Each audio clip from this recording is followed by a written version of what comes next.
नमस्कार दोस्तों, मैं रवि व्यास आप सभी का वशिष्ठ प्राइवेट ITI के ऑनलाइन पोर्टल पर स्वागत करता हूं। आज अपने DC जनरेटर में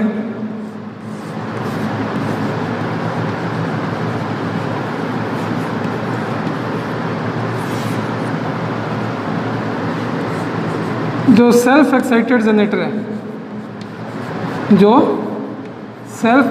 जनरेटर है, उसमें वोल्टेज बिल्डअप कैसे होता है,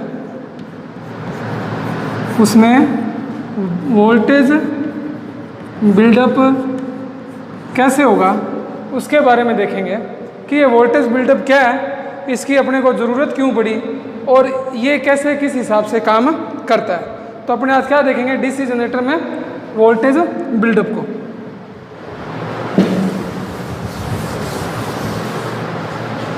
अपन ने दो जनरेटर देखे। पहले देखा मैंने एक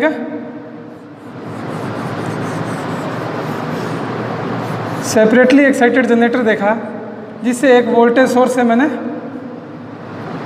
जोड़ रखा था। V माना मैंने इसको, VF मान लिया। इसमें जो है क्या IF करंट चलेगी और RSH इसका रेजिस्टेंस था, यही था। और यहाँ एक आर्मेचर वाइंडिंग थी, आर्मेचर था और यहाँ ये लोड से कनेक्ट था और यहाँ प्राइम मूवर जो है जुड़ा हुआ था। ये कौन सा जनरेटर था? Separately excited generator. Separately excited मतलब इसमें फील्ड वाइंडिंग को अलग से एक्साइट किया था अपन ने। फिर एक बात करी मैंने दूसरे टाइप के जनरेटर की, जो था सेल्फ एक्साइटेड। उसमें तीन टाइप थे, सीरीज, शंट और कंपाउंड। ये मेरा यहाँ क्या है लोड, वही प्राइम मूवर आर्मेचर से कनेक्टेड है और ये मेरा आर्मेचर था। अब इन दोनों में फ़र्क क्या है? इसमें क्या था, फील्ड वाइंडिंग कैसे बनी कि मैंने एक अलग से वोल्टेज सोर्स रखा, उस वोल्टेज सोर्स से इसमें करंट फ्लो हुई, इस करंट से इसने क्या करा, जो है चुंबक की तरह व्यवहार करना चालू करा और मैग्नेटिक फ्लक्स जो है वो डेवलप हुआ। मैग्नेटिक फ्लक्स जो, और उसको आर्मेचर ने कट किया, यही चीज़ थी।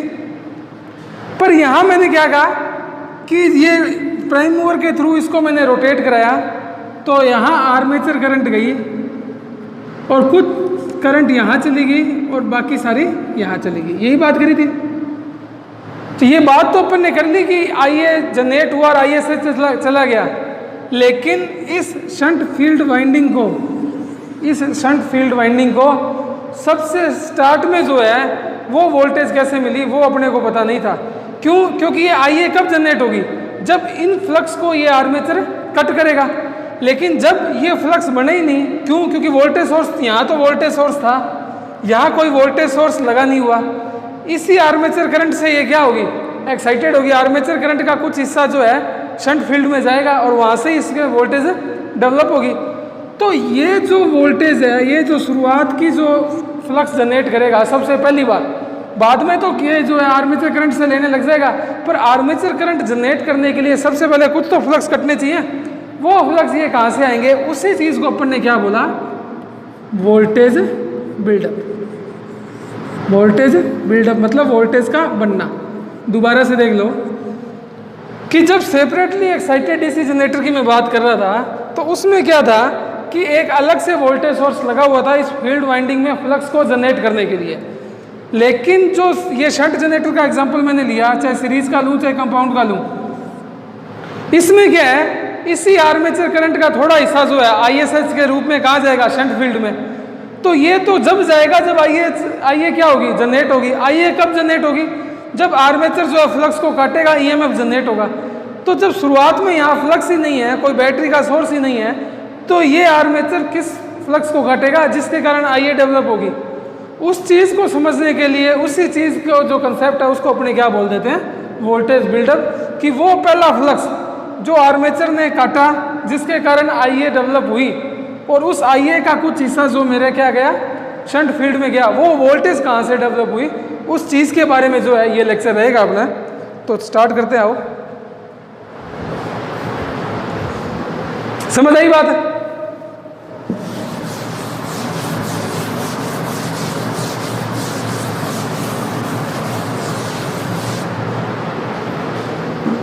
यहां अपने देखते हैं मैं क्या करूंगा इस वोल्टेज डेवलप करने के लिए कि जो भी फील्ड वाइंडिंग है, स्टेप 1, पहला स्टेप क्या रहेगा, जो भी फील्ड वाइंडिंग है उसको 10 से 15 मिनट, उसको 10 से 15 मिनट जो है मैं क्या करूंगा, किसी डीसी सोर्स से कनेक्ट करके रखूंगा। ये बनाने से पहले मैं क्या करूंगा, उस शंट फील्ड की वाइंडिंग को 10 से 15 मिनट तक किसी डीसी सोर्स से मैं जोड़ के रखूंगा। तो यहाँ से इसमें करंट फ्लो होगी, करंट फ्लो होने के कारण क्या होगा, इसमें चुंबकीय गुण डेवलप होंगे, इसमें क्या होगा, चुंबकीय गुण डेवलप होंगे। अब क्या है, चुंबक की एक विशेषता है, इसकी रिटेंटिविटी बोलते हैं वैसे उसे,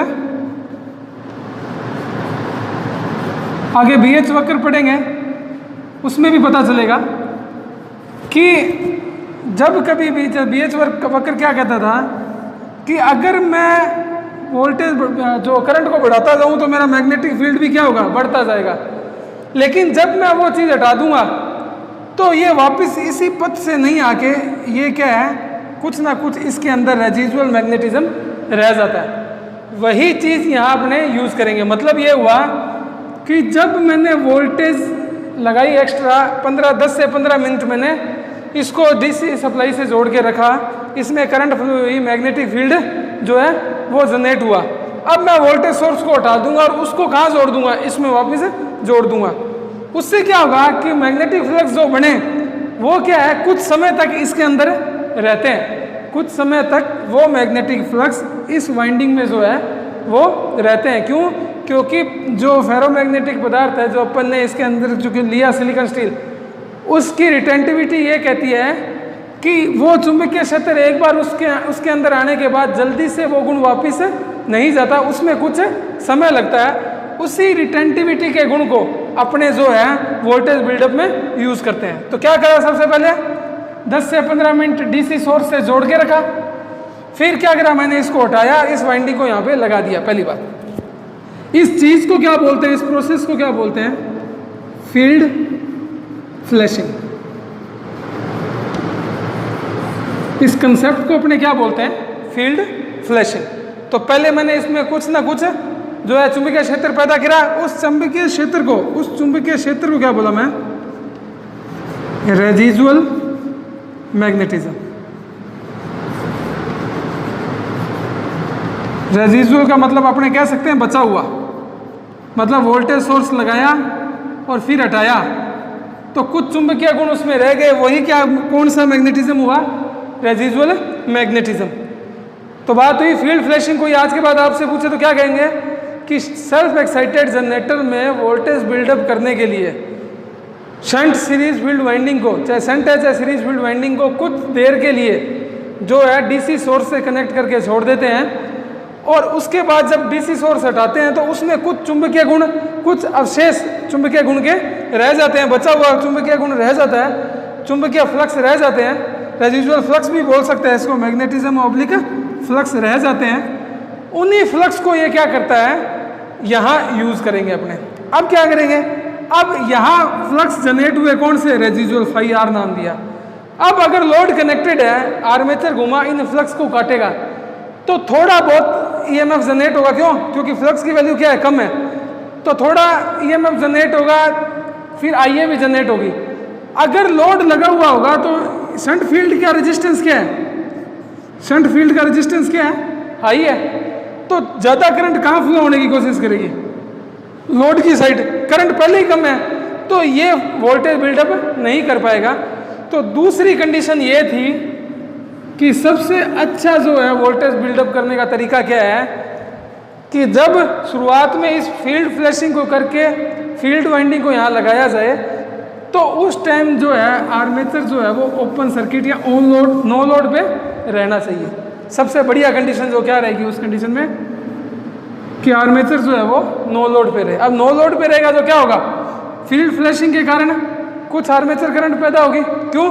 फ्लक्स है चाहे थोड़ा ही है, आर्मेचर इसको क्या करेगा, काटेगा, आईए जनरेट होगा। ये क्या ओपन सर्किट है तो इसका रेजिस्टेंस तो कितना होगा ओपन सर्किट का, इनफाइनाइट। तो करंट हमेशा लो रेजिस्टेंस की तरफ फ्लो करेगी, तो वो यहाँ से नहीं जाके कहाँ जाएगी, इधर।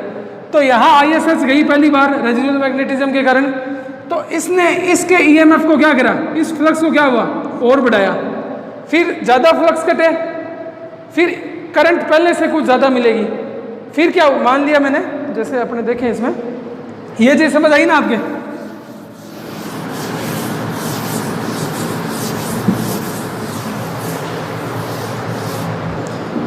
यहां मैं देखूं अगर,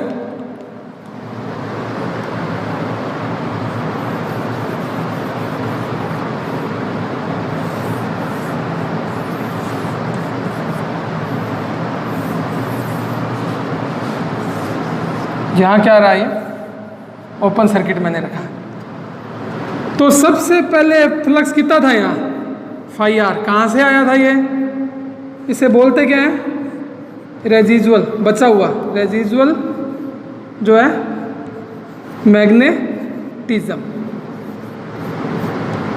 रेजिजुअल मैग्नेटिज्म या रेजिजुअल जो है ये क्या है, अपना फ्लक्स है, ठीक है। अब क्या हुआ, यहां क्या लगा हुआ है, शाफ्ट के थ्रू क्या लगा हुआ है, प्राइम मूवर कनेक्टेड है, शाफ्ट के थ्रू क्या कनेक्टेड है, प्राइम मूवर। अब आर्मेचर घूमेगा, आर्मेचर घूमेगा, वो क्या करेगा, इस फ्लक्स को काटेगा, चाहे फ्लक्स थोड़े ही है, तो इसके कारण इसमें क्या जनरेट होगा, रेजिजुअल मैग्नेटिज्म के कारण रेजिजुअल जो है EMF जनरेट होगा, इसके कारण कुछ ना कुछ आर्मेचर करंट IRA मान ली मैंने, वो निकलेगी। तो यहाँ ये क्या ओपन सर्किट है, तो ओपन सर्किट का रेजिस्टेंस कितना होता है, इनफाइनाइट, तो सारी की सारी करंट कहाँ चली जाएगी, पहली बार में IRA यहाँ। तो पहले करंट कितनी, पहले क्या था, फ्लक्स था, अब यहाँ फ्लक्स पहले कितना था, फाई आर, अब कुछ ना कुछ करंट आने लगी, इसके कारण फ्लक्स क्या होगा, बढ़ेगा, तो फ्लक्स अब कितना हो गया, प्लस फाई आर ए। अब फ्लक्स जुड़ा तो फ्लक्स बढ़ा, तो आर्मेचर ने फ्लक्स भी क्या करे, ज़्यादा काटे, ज़्यादा काटने के कारण EMF भी ज़्यादा जनरेट हुआ। अब EMF जनरेट हो गया, मान लिया मैंने E1, ठीक है। अब EMF ज़्यादा करंट ज़्यादा बना तो धारा भी क्या होगी, ज़्यादा फ्लो होगी। अभी भी ये रेजिस्टेंस कहाँ है, इनफाइनाइट पे है, तो सारा का सारा करंट कहाँ आ जाएगा, यहाँ, तो करंट फिर और बढ़ी, तो फ्लक्स फिर और बढ़ा। इस प्रकार से क्या होगा, फिर फ्लक्स जब बढ़ा, आर्मेचर ने उस फ्लक्स को काटा, तो फिर से क्या हुआ, EMF जनरेट हुआ ज़्यादा, पहले से, पहले इतना था, अब E2 और जुड़ गया। जब EMF ज़्यादा हुआ तो करंट की वैल्यू भी क्या होगी, ज़्यादा होगी, और फिर सारी की सारी करंट यहाँ पहुँचने वाली भी क्या होगी, ज़्यादा, और फिर यहाँ भी फ्लक्स ज़्यादा, ठीक है।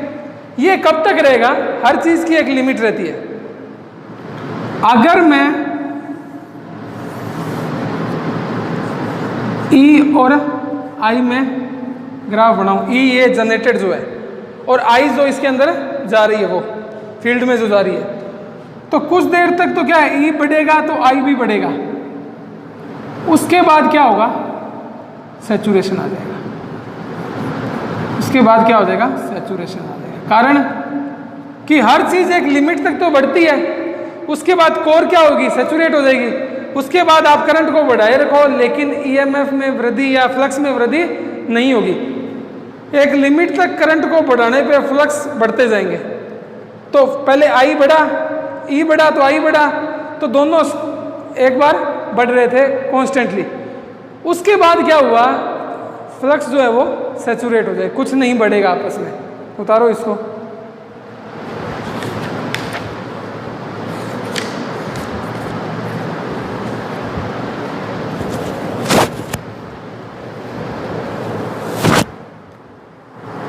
इसको आप यूं भी रख सकते हैं कि अगर आप करना चाहें तो इसको यहाँ ऐसा रख सकते हैं, क्योंकि E0 तो कभी होगा नहीं, कारण ये इतनी जगह कौन घेरेगा, जीरो से इसलिए स्टार्ट नहीं करा मैंने कि यहाँ जो है रेजिजुअल मैग्नेटिज्म के कारण, रेजिजुअल मैग्नेटिज्म किसके कारण जनरेट हुआ, फील्ड फ्लैशिंग के कारण, उसके कारण कुछ ना कुछ EMF तो इसमें शुरू से रहेगा।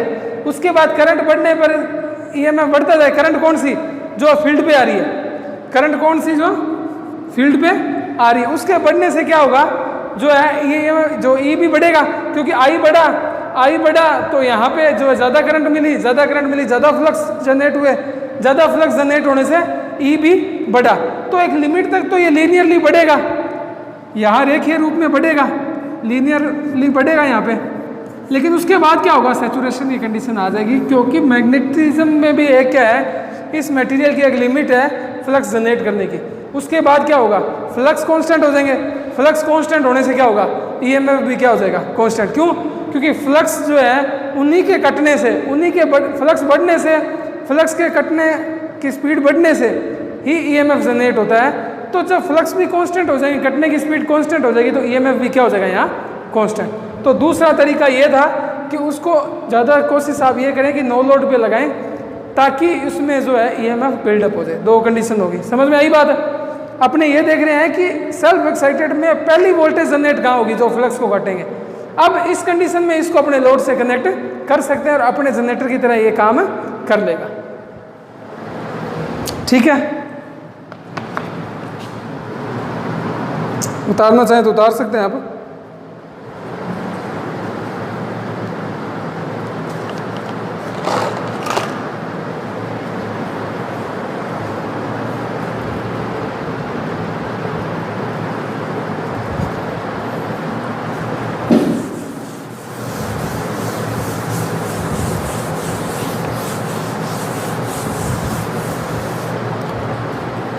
तीसरी कंडीशन इसकी ये है कि जो फील्ड वाइंडिंग है,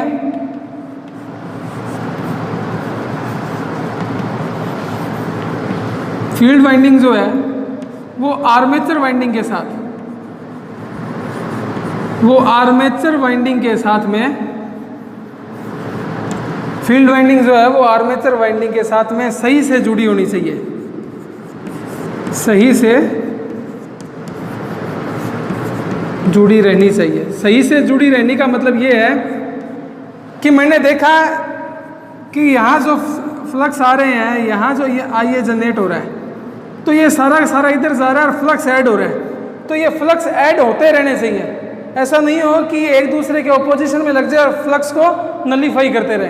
तो नलीफाई कर देगा तो वोल्टेज डेवलप ही नहीं होगा। तो फील्ड वाइंडिंग और आर्मेचर वाइंडिंग जो है वो एक दूसरे से प्रॉपरली कनेक्टेड होनी चाहिए। कैसे? कि उसमें जो फ्लक्स जनरेट हो रहे हैं वो ऐड होते रहने चाहिए, माइनस नहीं होने चाहिए, डिफरेंस नहीं होने चाहिए। ठीक है, चौथी कंडीशन अपने देखते हैं। जो फील्ड का रेजिस्टेंस है, चौथी कंडीशन अपने देखते हैं, जो फील्ड मतलब फील्ड वाइंडिंग का, जो फील्ड वाइंडिंग का रेजिस्टेंस है वो क्रिटिकल रेजिस्टेंस है। फील्ड वाइंडिंग मतलब आरएसएच, फील्ड वाइंडिंग का रेजिस्टेंस है वो क्रिटिकल रेजिस्टेंस से कम होना चाहिए। मतलब जो अगर ये क्रिटिकल रेजिस्टेंस ज़्यादा हो गया, अगर मैं लोड कनेक्ट कर दूं, लोड वगैरह को लगा दूं साथ में, तो क्या होगा कि सारा का सारा जो है वो करंट जो है वो इसका, ये अगर ज़्यादा हुआ क्रिटिकल से, जैसे अपने यहाँ बात करी, यहाँ कोई बाद में लोड कनेक्ट होगा, तो अगर ये रेजिस्टेंस कम नहीं होगा क्रिटिकल रेजिस्टेंस से, तो सारी की सारी करंट जो वोल्टेज बिल्डअप में काम आ रही है स्टार्ट में, रेजिडुअल मैग्नेटिज्म फील्ड फ्लैशिंग से मैंने किया जब, तो वो सारी की सारी करंट कहाँ, लोड के थ्रू फ्लो होने लग जाएगी और अपना वोल्टेज बिल्डअप नहीं होगा। बहुत बार पूछा गया गवर्नमेंट एग्जाम में, चाहे वो ITI टेक्निकल हेल्पर का हो या SSC JN का हो, चाहे बिजली बोर्ड JN का हो, चाहे AN का भी हो, ये क्वेश्चन बहुत बार, बहुत मोस्ट इंपॉर्टेंट क्वेश्चन है कि फील्ड रेजिस्टेंस जो है वो क्रिटिकल रेजिस्टेंस से कम होना चाहिए। और पांचवी कंडीशन जो कहती है, ये चौथी कंडीशन थी, पांचवी कंडीशन जो कहती है जो स्पीड है वो ज़्यादा होनी चाहिए क्रिटिकल स्पीड से, क्योंकि स्पीड ज़्यादा होगी तभी क्या है, कम फ्लक्स को ही वो काट के ज़्यादा EMF जनरेट कर सकता है। अब जो ये 5 कंडीशन अपन ने देखी, पहली कौन सी थी, फील्ड फ्लैशिंग करनी पड़ेगी अपने को। पहली कौन सी थी, फील्ड फ्लैशिंग। फील्ड फ्लैशिंग का मतलब ये हुआ कि 10 से 15 मिनट में जो शंट फील्ड है या फील्ड वाइंडिंग को डीसी सोर्स के साथ जोड़ के रखूँगा, फिर हटा दूंगा और उसको जनरेटर में इंस्टॉल कर दूंगा। उससे क्या होगा, उसमें जब बैटरी सोर्स हटा दूंगा तो रिटेंटिविटी के कारण, चुंबकीय पदार्थ की रिटेंटिविटी के कारण उसमें जो है सारा चुंबकीय बल नहीं खत्म होता, कुछ ना कुछ चुंबकीय बल रह जाता है, चुंबकीय फोर्स रह जाता है, मैग्नेटिक फील्ड रह जाता है, जिसे अपने क्या बोल देते हैं, रेजिजुअल मैग्नेटिज्म। और ये जो है वोल्टेज बिल्डअप में बहुत काम आता है। क्यों? क्योंकि पहला फ्लक्स जो है वो यही कटता है, पहला फ्लक्स जो है वो यही कटता है, उसके बाद ईएमएफ जनरेट होना चालू होता है। दूसरी कंडीशन मैंने देख ली, क्या थी कि लोड कनेक्ट नहीं होना चाहिए। किसकी बात कर रहे हैं? मैं शंट जनरेटर की। शंट के साथ कंपाउंड भी मैं जोड़ सकता हूँ, क्योंकि शंट और कंपाउंड के लिए जो है कंडीशन सेम रहेगी। तो उस कंडीशन में भी क्या होगा, दूसरे की जो है मैं कोशिश करूँगा कि नो लोड पे जो है, नो लोड पे जो है मैं जो है वोल्टेज बिल्डअप करने की कोशिश करूँ, ताकि करंट जो है वो लोड से ना होकर शंट फील्ड में ही एंटर करे, जिससे ज़्यादा वोल्टेज और जल्दी वोल्टेज बिल्डअप हो जाए। तीसरी क्या थी कंडीशन कि आर्मेचर वाइंडिंग और फील्ड वाइंडिंग जो है वो क्या हो, प्रॉपर कनेक्ट होना चाहिए, ताकि फ्लक्स जो जनरेट हो रहे हैं रेजिजुअल मैग्नेटिज्म के कारण, ईएमएफ जो बन रहा है उसके कारण जो और फ्लक्स बढ़ रहे हैं जो, तो वो क्या है, ऐड होने चाहिए। मतलब शंट फील्ड फ्लक्स और रेजिजुअल फ्लक्स दोनों क्या होने चाहिए, ऐड होने चाहिए। इस हिसाब की मेरी आर्मेचर वाइंडिंग और फील्ड वाइंडिंग के कनेक्शन रहने चाहिए।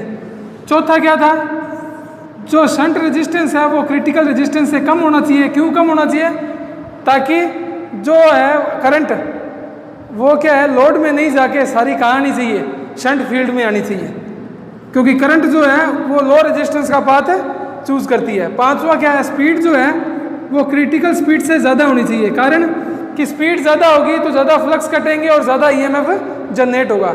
अगर ये पांचों कंडीशन कोई भी सेल्फ एक्साइटेड जनरेटर फॉलो करता है तो उसमें वोल्टेज बिल्डअप हो जाएगा और वो जनरेटर की तरह डीसी आउटपुट कम्यूटेटर के थ्रू देना स्टार्ट कर देगा। तो जो शंट जनरेटर में है वही किस में रहेगा, कंपाउंड जनरेटर में। सीरीज जनरेटर में एक थोड़ा सा चेंज है, बाकी सब चीज़ें सेम रहेंगी। सीरीज जनरेटर में क्या चेंज है वो मैं आपको बता देता हूँ। आर्मेचर, सीरीज फील्ड और यहाँ लोड। अब अगर मैं यहाँ इसको ओपन रखूँ, लोड नहीं लगाऊं, ओपन रखूं अगर मैं, तो क्या दिक्कत आएगी कि जो फील्ड है वो ओपन सर्किट की तरह काम करेगी। फील्ड जो अगर मैं ये नहीं रखूं यहाँ, अगर मैं ये यहाँ नहीं रखूं तो फील्ड क्या हुई, फील्ड अभी क्या हुई, ओपन सर्किट की तरह काम करी। ओपन सर्किट में कोई भी करंट का फ्लो नहीं होता, तो यहाँ कोई करंट फ्लो ही नहीं होगा। करंट फ्लो नहीं होगा तो रेजिजुअल मैग्नेटिज्म थोड़ी देर बाद खत्म हो जाएगा, और कोई भी करंट इस सर्किट में फ्लो नहीं होगी, जिसके कारण कोई भी ईएमएफ भी जनरेट नहीं होगा और वोल्टेज बिल्डअप नहीं होगा। तो इसी कारण सीरीज में एक कंडीशन रहती है कि अपने इसको नो लोड पे ना करके लाइट लोड का मतलब कम लोड पे अपने इस सर्किट को चलाएंगे, ताकि इसमें जो है आवश्यक करंट जो है वो फ्लो हो, जिसके कारण जो है मेरा फ्लक्स वो इंक्रीज हो।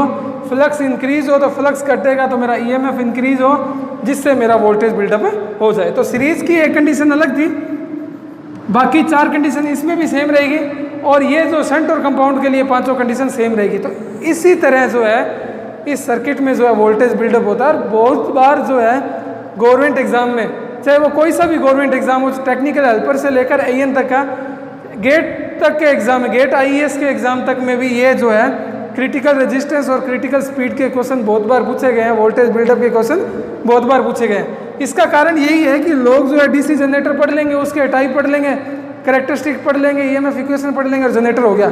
लेकिन ऐसे कंपटीशन एग्जाम फाइट नहीं होते। कंपटीशन एग्जाम फाइट होने के लिए आपको बेसिक सारे क्लियर करने पड़ेंगे। इसी कारण डीसी जनरेटर का टॉपिक जो अपना इतना लंबा चल रहा है। पर अपने जब भी एग्जाम होंगे किसके, RSMSS भी जो PWD और PHET में जो JN की वैकेंसी निकली है, या आगे बिजली बोर्ड में RSCB की वैकेंसी आएगी, तो उनसे पहले अपने इन सब चीज़ों को कवर कर लेंगे। राजस्थान GK भी जो है साथ में चल ही रहा है। और अब सोच रहे हैं कि संडे के संडे जो है वो अपने करंट अफेयर, जो एक वीक का करंट अफेयर हो उसके बारे में डिस्कस अपने साथ में करते चले जाएंगे। अगर आपको वीडियो अच्छा लगा हो तो इसको ज़्यादा से ज़्यादा शेयर करें, लाइक करें और सब्सक्राइब करें। धन्यवाद।